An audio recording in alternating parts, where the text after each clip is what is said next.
Olá, pessoal do Terceirão. Estamos indo agora para a última parte, do nosso conteúdo de prova, que é a energia da matéria nos ecossistemas, ciclos biogeoquímicos, nosso setor 543. E nós vamos falar de um único ciclo que a gente viu, que foi o ciclo do carbono. Mas só para fazer a retomada, o que é um ciclo biogeoquímico, pessoal? É o ciclo da matéria que tanto a gente fala dentro do ecossistema. Então, nós vimos o seguinte, que ciclo biogeoquímico é a interação entre organismo, ambiente e o metabolismo que ocorre durante estas transformações. Por isso que chama bio de vida, geo do ecossistema, químico das transformações das substâncias quando passam pelos componentes bióticos, E um dos principais componentes bióticos que a gente tem que falar são as moléculas de carbono aqui, que é o ciclo do carbono, o primeiro a ser dito. Pessoal, então a gente sabe o seguinte, na matéria, no ambiente tudo se transforma. Então, constantes transformações da matéria ocorrem. Ora, a matéria está inserida nos componentes bióticos, ora ela está inserida nos componentes abióticos. Uma coisa que a gente sabe é o seguinte, que o carbono, ele é o átomo, mais usado até no universo, Então, as composições de carbono estão nas formações dos planetas, da Lua, Marte foi descoberto moléculas e moléculas de carbono, ou seja, o universo é carbono, tá, pessoal? E a gente não poderia deixar ele de fora para abordar o nosso conteúdo, porque ele está no planeta e, como eu digo aqui na primeira frase, ele circula por todos os meios, por todos os ambientes, atmosfera, hidrosfera, seres vivos e litosfera. Não podemos deixar a litosfera de lado, porque os sais minerais que são retirados da Terra está cheio de molécula de carbono, Então, pessoal, o carbono ele se encontra na parte sólida, tanto nos componentes bióticos e abióticos, e ele se encontra na atmosfera, como foi dito agora no começo, na forma de gás, o tal do gás carbônico. E também ele está dissolvido na água, tá? Até pelos princípios de difusão que nós aprendemos, altas concentrações de carbono na atmosfera tendem a penetrar no ambiente aquático, tá?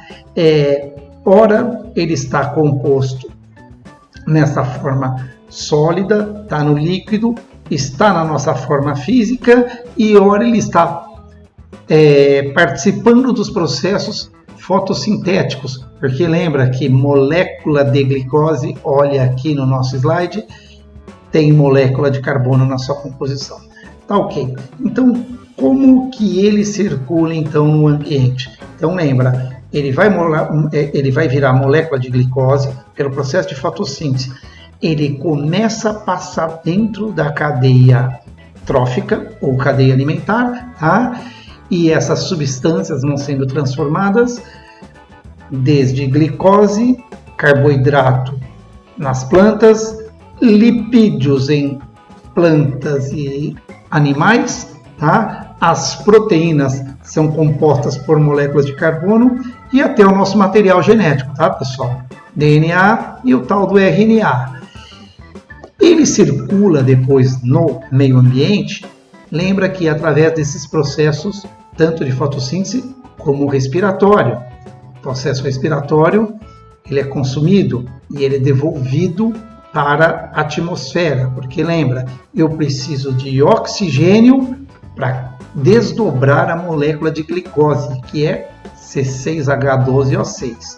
Então, o oxigênio, quando reage com a molécula de glicose, libera as cadeias de carbono da glicose, vai reagir e vai pegar parte deste carbono para formar as moléculas de gás carbônico, dióxido de carbono, e que a gente vai liberar para o ambiente. Então, a circulação dele no ambiente se dá principalmente pelos processos respiratórios e processos fotossintéticos, tá, pessoal? Então aqui a gente tem esse esqueminha, como que tudo isso ocorre, tá? Então, às vezes em provas, inclusive eu vi numa prova uma prova de VUNESP, né, caindo um ciclo desse enumerado, esse esquema enumerado, né? E os esquemas perguntavam aonde estava sendo feita a fixação, onde tinha processos metabólicos, e fica muito fácil de saber quando a gente visualiza, né, esse mapa conceitual. Para mim é um mapa conceitual, tá? Então o CO2 atmosférico ele é absorvido pelos vegetais, tá? E aí transformado em glicose esse CO2, e depois ocorre o seguinte: os animais que se alimentam desses vegetais vão incorporar essa glicose pelo processo respiratório, olha aqui onde é que a seta está indo, libera novamente o CO2 para a atmosfera. Pessoal, com planta não é diferente, tá, pessoal? O fato de ela produzir o próprio alimento através da fotossíntese não quer dizer que ela respira, né? A gente brinca muito com isso. Então, os vegetais, depois que eles fixam esse CO2, elas também têm que obter energia da forma aeróbica, como os animais. Então, os vegetais também respiram, e aqui os dois liberam CO2 para a atmosfera. Ah, professor, tá. E a parte que não foi mandada para a atmosfera? Pessoal, são os resíduos orgânicos que eu vou liberar no solo. Pessoal, esses resíduos orgânicos é parte do alimento que não foi utilizado para fazer construção estrutural do nosso corpo, tá? Que são os resíduos, fezes. Então, esses resíduos orgânicos, eles são liberados para o solo.